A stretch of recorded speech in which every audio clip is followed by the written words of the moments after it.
Imagine करो आप contest के बाद कॉन्टेस्ट एंटर करते हो और हर बार सिर्फ काश जीत जाऊं नहीं सोचते, बल्कि अपने दिमाग को इस तरह ट्रेन करते हो कि रिजल्ट अनाउंस होने से पहले ही आप उस जीत को अंदर से जी लेते हो।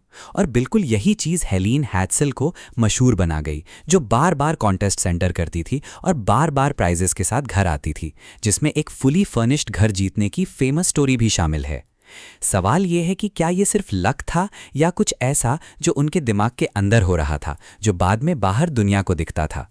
शुरू में ही क्लियर कर देते हैं कि ये वीडियो कोई गारंटी नहीं दे रहा कि आप हर कॉन्टेस्ट जीत जाओगे, बल्कि ये एक मैनिफेस्टेशन केस स्टडी है जिससे हम अपनी माइंडसेट, एक्सपेक्टेशन और इमेजिनेशन के बारे में कुछ प्रैक्टिकल सीख सकते हैं।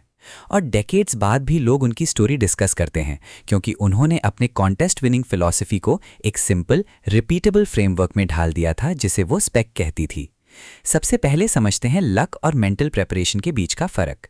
मुझे लकी मिलना चाहिए और मैंने ऑलरेडी ये आउटकम मेंटली सिलेक्ट कर लिया है, ये दोनों बिल्कुल अलग मेंटल स्टेट्स हैं। होप रिजल्ट को अनसर्टेन रखता है, जबकि सिलेक्शन दिमाग को एक क्लियर टारगेट देता है। प्रोजेक्शन एक एक्सपीरियंस देता है, एक्सपेक्टेशन आपका इमोशनल रिलेशनशिप उस आउटकम के साथ बदल देता है, और कलेक्शन मतलब रिसीविंग है।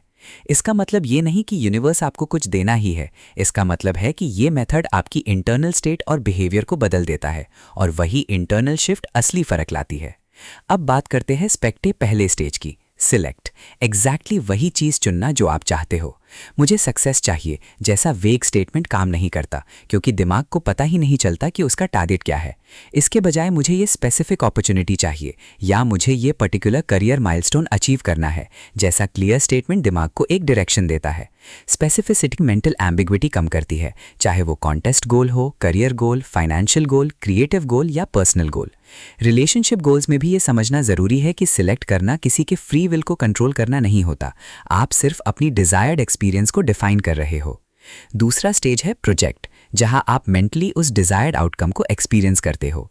आप क्या देखोगे, क्या सुनोगे, कोई क्या कहेगा, आपका बॉडी कैसा फील करेगा, आपके ऑर्डिनरी दिन में क्या अलग होगा।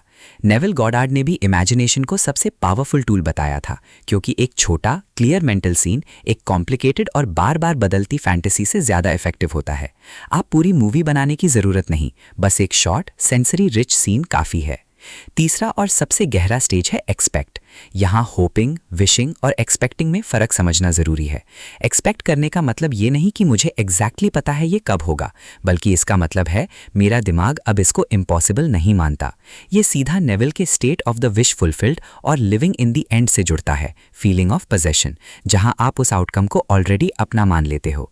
जब एक्सपेक्टेशन बदलती है तो अटेंशन बदलता है, कॉन्फिडेंस बदलता है, डिसीजंस बदलते हैं, परसिस्टेंस बदलती है और इमोशनल रिएक्शंस भी बदलते हैं। चौथा और आखिरी स्टेज है कलेक्ट। इसका मतलब सोफे पर बैठकर वेट करना नहीं है। रिसीविंग में शामिल हो सकता है अपॉर्चुनिटी को पहचानना, कॉन्टेस्ट एंटर करना, एप्लीकेशन सबमिट करना, ईमेल का रिप्लाई देना, इंटरव्यू लेना, इंस्ट्रक्शंस फॉलो करना और रिजल्ट एक्सेप्ट करना। आप ब्रिज को फोर्स नहीं करते, आप उसे पहचान कर उस पर चलते हो। यही है नेविल का ब्रिज ऑफ इंसिडेंस।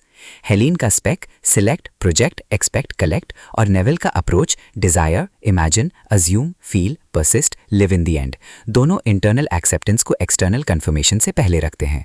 लेकिन ये क्लियर करना ज़रूरी है कि हेलीन और नेविल अलग टीचर्स थे, अलग टर्मिनोलॉजी और हिस्टोरिकल कॉन्टेक्स्ट के साथ। ये एक कॉन्सेप्चुअल कंपैरिजन है, हिस्टोरिकल फैक्ट नहीं, और हम ये क्लेम नहीं कर रहे कि हेलीन ने डायरेक्टली नेविल से सीखा था। अब बात करते हैं feeling of the wish fulfilled की।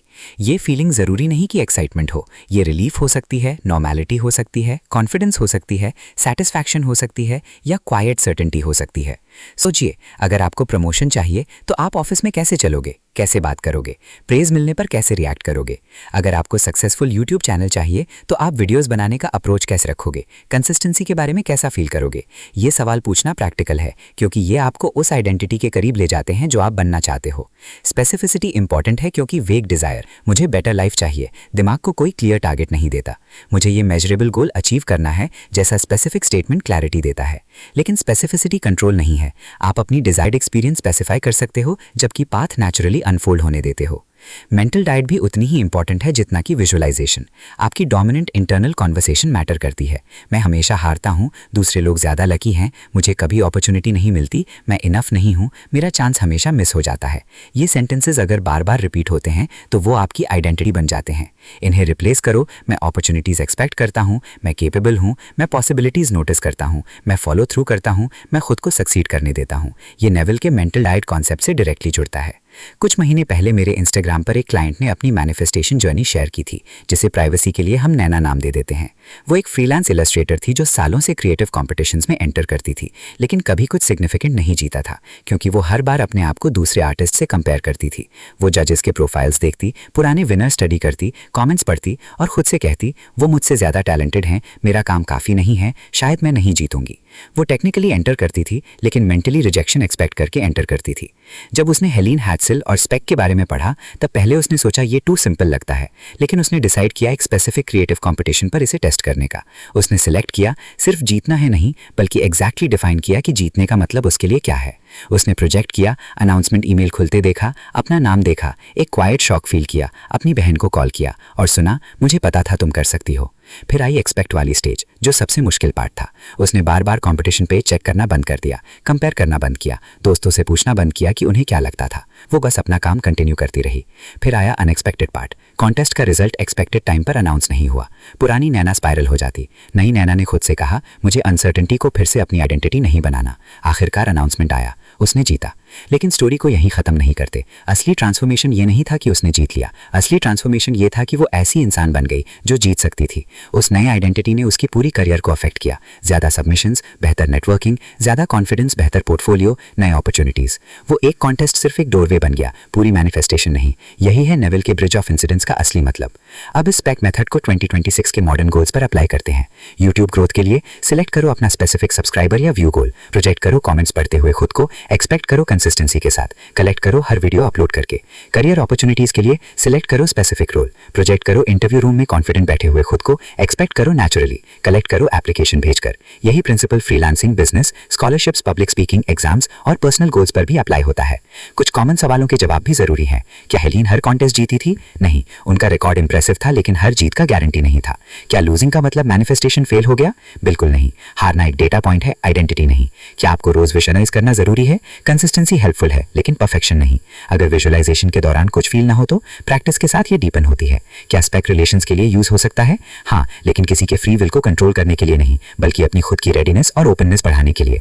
सबसे बड़ी मिस्टेक्स जो लोग करते हैं, वेगली सेलेक्ट करना, बार बार गोल्स बदलना, डेस्परेशन से विजुअलाइज करना, हर 5 मिनट चेक करना, डाउट को फेलियर मान लेना, एक्शन के बिना मैजिकल रिजल्ट्स एक्सपेक्ट करना, मैनिफेस्टेशन को प्रिपरेशन का सब्स्टिट्यूट बनाना, दूसरों के रिजल्ट से कंपेयर करना, एक फेल्ड अटेम्प्ट को मैं मैनिफेस्ट नहीं कर सकता मान लेना, और स्पेक को एक गारंटी की तरह ट्रीट करना। हर मिस्टेक प्रोसेस को कमजोर करती है, क्योंकि वो दिमाग को वापस अनसर्टेनिटी और डाउट की स्टेट में ले जाती है। डिले पीरियड सबसे साइकोलॉजिकली चैलेंजिंग होता है। जब कुछ इमीडिएटली नहीं अपीयर होता, अनाउंसमेंट डिले हो जाता है, ईमेल नहीं आता, अपॉर्चुनिटी नहीं दिखती, तब पुरानी आइडेंटिटी कहती है देखा ये काम नहीं कर रहा। नई आइडेंटिटी कहती है मैं एक टेम्पररी एब्सेंस को परमानेंट अजम्पशन नहीं बनाऊंगी। परसिस्टेंस विदाउट ऑब्सेशन, यही सीखना है। एक प्रैक्टिकल एक्सरसाइज ट्राई करो। एक छोटा रियलिस्टिक गोल चूज करो। कोई ईमेल, कोई स्मॉल अपॉर्चुनिटी, कोई सक्सेसफुल एप्लीकेशन, कोई क्रिएटिव रिजल्ट, कोई पॉजिटिव कॉन्वर्सेशन। सिलेक्ट करो क्लियरली, एक शॉर्ट सीन प्रोजेक्ट करो, रिजल्ट को नेचुरल फील करो, ऑब्सेस किए बिना एक्सपेक्ट करो, और जब अपॉर्चुनिटी आए तब अप्रोप्रिएट रियल वर्ल्ड एक्शन लेकर कलेक्ट करो।